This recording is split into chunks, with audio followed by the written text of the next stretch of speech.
Lockdown 3 की समाप्ति के साथ ही देश में संक्रमित मरीजों की संख्या 1 लाख को पार कर चुकी है। सर्वाधिक संक्रमित देशों की सूची में वह तेजी से आगे बढ़ता हुआ 11वें स्थान पर आ गया है। मई के अंत तक भारत, ईरान, फ्रांस और तुर्की को भी पीछे छोड़ चुका होगा। संक्रमण की दर और मौत का आंकड़ा जितनी तेजी से आगे बढ़ रहा है, उससे इस बात की पूरी संभावना है कि अगले कुछ महीने भारत के लिए बेहद मुश्किल भरे होंगे। एम्स के निदेशक ने एक प्रेस कॉन्फ्रेंस में माना था कि जून और जुलाई माह कोरोना का पीक टाइम हो सकता है। अब देश हर मोर्चे पर विफल होता दिख रहा है। संक्रमण की गति, प्रसार और रिकवरी, तीनों ही मामलों में वह दुनिया के बाकी देशों से पीछे चला गया है।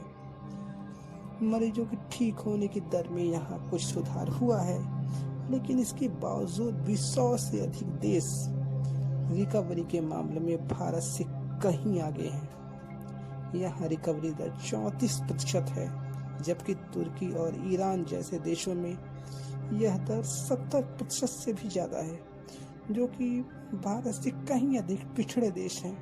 इसके साथ साथ इजराइल, स्विट्जरलैंड, दक्षिण कोरिया, जापान, चीन, डेनमार्क, न्यूजीलैंड जैसे दुनिया के बहुत से देशों में कोरोना संक्रमण के नए मामले नहीं आ रहे हैं और रिकवरी दर भी बहुत अच्छी है।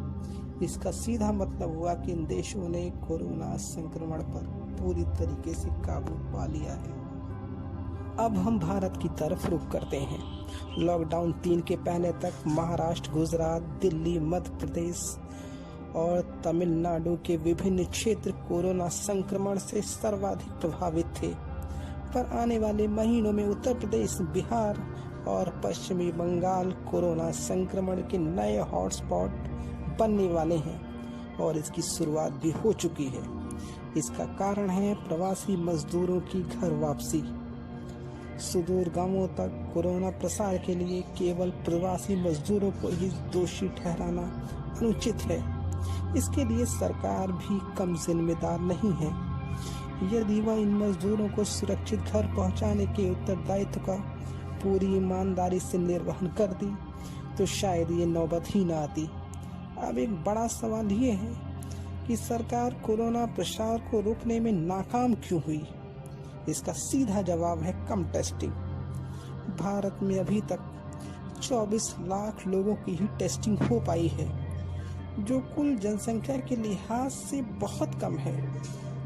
भारत का सर्वाधिक कोरोना संक्रमित नगर मुंबई है, जहां संक्रमित मरीजों की संख्या 20,000 से भी ज्यादा है और मुंबई महानगर की आबादी है 2.5 करोड़। इसका सीधा मतलब हुआ कि पूरे भारत में हुई कुल टेस्टिंग महाराष्ट्र की आबादी का 10% भी नहीं है।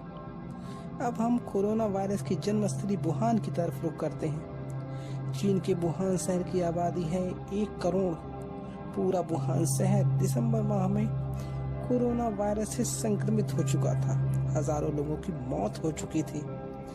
चीन सरकार ने वुहान शहर के सभी लोगों की टेस्टिंग की और संक्रमित मरीजों को अलग किया। कुछ ही महीनों में उसे संक्रमण से रोकने में पूरी तरीके से कामयाबी भी मिली। अभी कुछ समय पहले वुहान शहर में कोरोना संक्रमण के नए मामले प्रकाश में आए, तब चीनी सरकार ने एक बार फिर पूरे वुहान शहर की टेस्टिंग एक ही सप्ताह में कर डाली। क्या भारत इतनी तेजी से टेस्टिंग करने के लिए संसाधन जुटा पाएगा? यदि नहीं, तो आने वाले दिनों में देश में न जाने कितने वुहान